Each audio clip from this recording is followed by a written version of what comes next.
For 11 generations, the Advocates Guild of the Cassian Reach chose its leader based on a simple, unspoken rule: deference.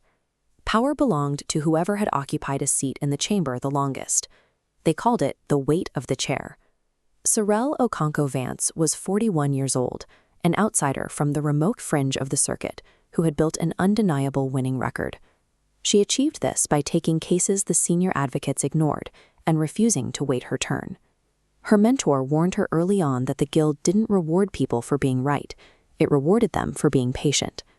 Taking action while young, even correct action, was treated as a dangerous ambition.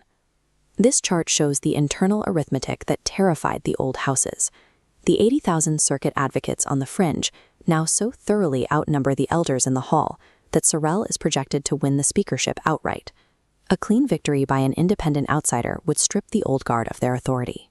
The entire structure of the guild relied on controlling who was allowed to ascend, and Sorrel was poised to bypass them completely. Operating beneath the surface of the guild was a group known as the Undercurrent. Over 2 decades, they had quietly positioned their members into the dull administrative committees that the senior advocates considered beneath them. Their founder, Halvor Ihe, looked at the polling data and accepted a hard truth. Sorrel was projected to win by 11 points. They lacked the votes to stop her. Halvor viewed her independence as the primary danger. A leader who wins a fair election on her merits owes the system absolutely nothing. The Undercurrent devised a precise solution. They would let the election run its course without altering a single ballot. Instead, they would engineer a way to manufacture an unpayable political debt. They understood that holding power doesn't require choosing the winner. It requires owning the winner's confidence. If they could poison her certainty in her own mandate, she would owe them everything.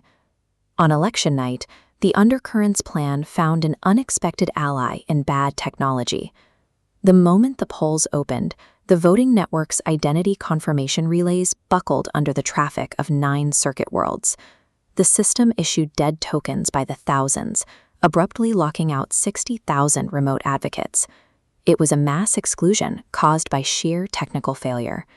Facing the total collapse of their software, a panicked junior clerk for the voting vendor issued a statement falsely blaming the downtime on a coordinated intrusion.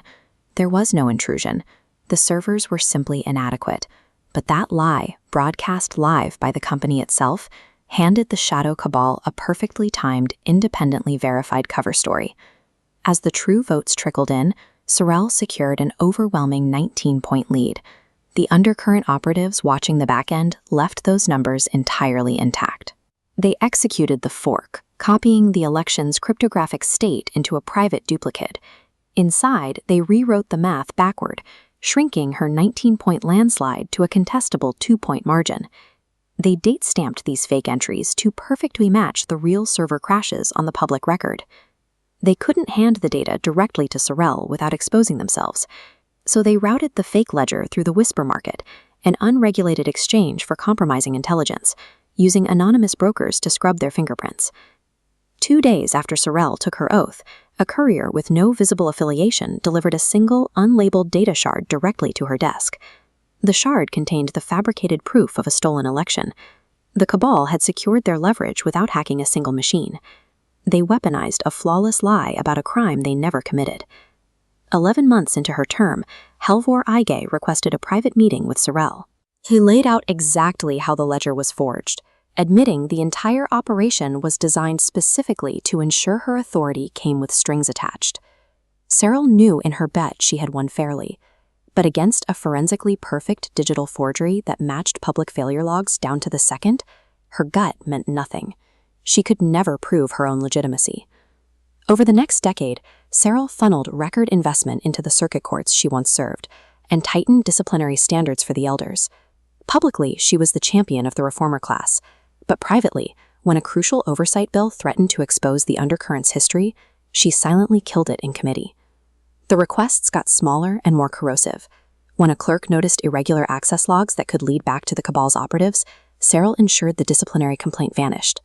With every concession, she told herself she was protecting her office for the greater good of the guild. She accepted daily, invisible defeats to protect a public mandate that was actually an illusion. 11 years later, Serral's tenure neared its end.